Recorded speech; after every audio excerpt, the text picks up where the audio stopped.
大家好啊，今天咱聊一聊阿森纳对利物浦的这场比赛啊。本场比赛呢是本周末欧洲足坛最精彩也是看点最足的那么一场比赛啊。看过本场比赛之后，给我最直观的感觉是什么呢？本场比赛是一场典型的英超式的比赛啊，双方在比赛过程当中不停地通过节奏来压制对方。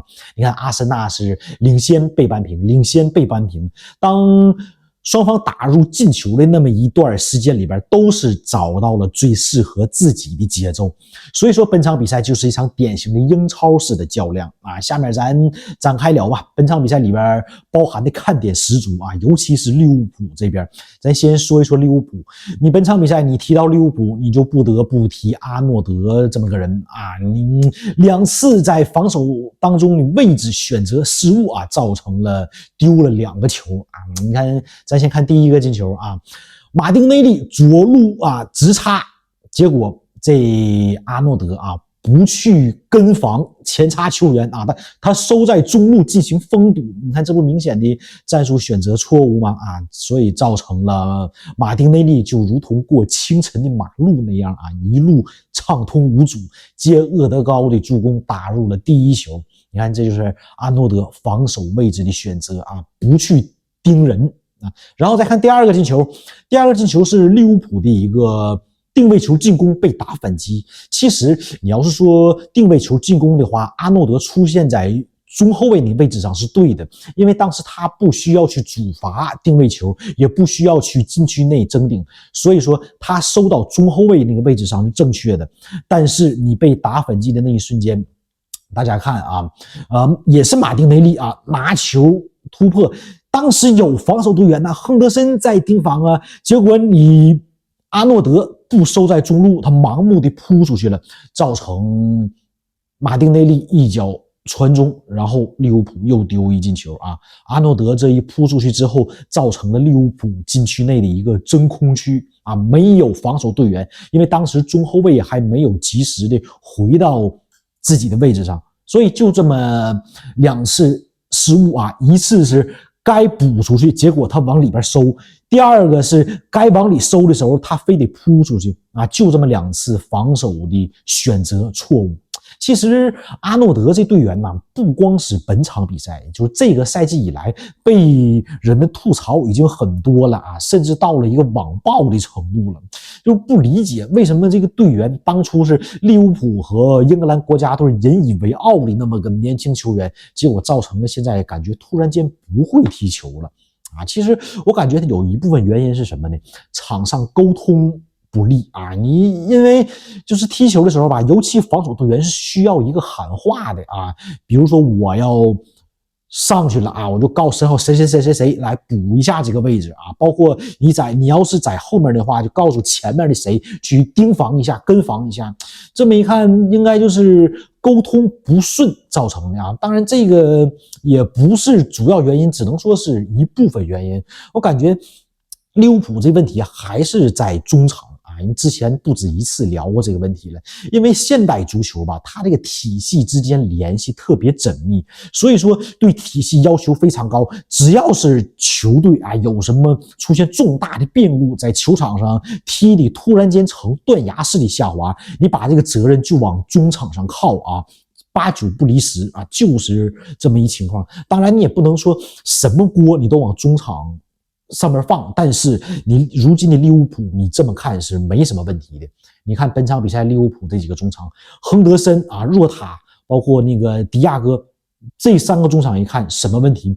攻不上去，守他守不住。中场说拦截防守能力明显不足，然后是组织策应出球也明显不足。利物浦还是那个毛病，让阿诺德啊去完成组织向前场调度的那么一个工作，是吧？这之前也都聊过，你阿诺德你在进攻和组织方面你花费的精力太多，所以就造成了你防守方面的精力不足。因为你一个人，你精力他还是有限的，他不可能说都在90分钟之内保持一个高效的情况。这左路罗伯逊是没打，要不利物浦还是那么一打法啊，2个边后卫发起组织，结果这么一来，中场的戏份就过少啊，就造成了利物浦现在这么个情况，攻不上去啊，守不住，这就是利物浦的中场啊。其实怎么说，这一赛季以来他就是这个问题，但是你转会市场上你并没有很好的解决这个问题。阿图尔那也就是有病乱投医的那么一笔租借转会啊，但是没什么大用。然后所以说利物浦这锋线嘛，利物浦这锋线呢，本赛季是进行了一次改造啊，马内离队啊，结果补进了努涅斯。然后左路呢是迪亚斯打那么主力那么个位置，结果这么一看呢，也没有做到一个怎么说改善特别的好那么一情况。你看努涅斯啊，跟巅峰的菲尔米诺比呢，他有几点不同。努涅斯他是说无球跑动抢点这一下比较强，而巅峰的菲尔米诺呢，他是在终结比赛的同时呢，还有一部分组织策应那么个能力。啊，结果你看以前利物浦马内、萨拉赫两个爆点，然后中间菲尔米诺他能完成一部分输送炮弹啊，组织策应这么个活。结果现在一看呢，利物浦前场的3个人是作用完全打乱了。当然，你这个新的这个锋线呢，磨合的不利。还回到刚才那个话题，跟中场有绝大多数关系啊，所以说中场才是利物浦这问题之根源。这不，网上总传明年要买多特的贝林厄姆吗？这也不知道是跟皇马到最后这名球员是花落谁家。但是一看，反正利物浦现在这个情况是怎么说？你改善都不行，你得做到一个改革啊，这个是当务之急。啊，反正利物浦现在就是这么一情况，怎么说，兵败如山倒啊！当时的一些强点，结果现在一看啊，处处是漏洞。这阿诺德本赛季表现不佳啊，当时总说那个世界第一中卫范戴克，其实表现也那么回事。你范戴克他的特点吧，是太喜欢回收了啊，他不喜欢顶上去，不喜欢上抢。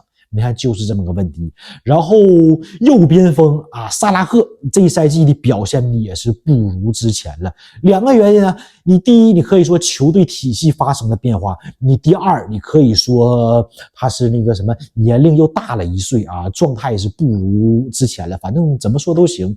到底怎么样，我们慢慢观察吧。你看之后他踢法能不能有一定改善啊？然后左边锋那个迪亚斯，其实他跟马内相比啊，冲击力明显不足，只能说他脚下他有一定的小技术啊，就是这么一情况。然后努涅斯呢，你作为等球的那么一个中锋，你身后输送炮弹不行，然后你边路呢对他的支持也就那么回事啊。你利物浦依旧是靠2个边后卫发起进攻，所以说利物浦现在这里边问题大了。你通过一些简单的转会、简单的改善，已经解决不了他这问题了。你得需要一个大部分的一个变动，也许你还能让利物浦迅速恢复到当初顶级球队的行列。其实这里边你要聊一聊，克洛普他也有一定责任啊。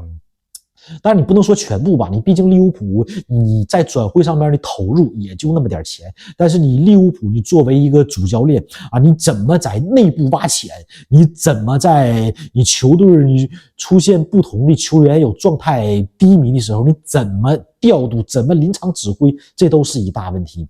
他现在跟阿诺德，我感觉他们俩这情况就是双方互相试探底线啊，互相挑战对方的底线，就是这么一情况啊。还是那句话，阿诺德的低迷吧，你不能全怪他，你也不能是不怪他。你看阿诺德下场之后呢，利物浦踢的也没有任何起色啊，利物浦反正就是这么一情况。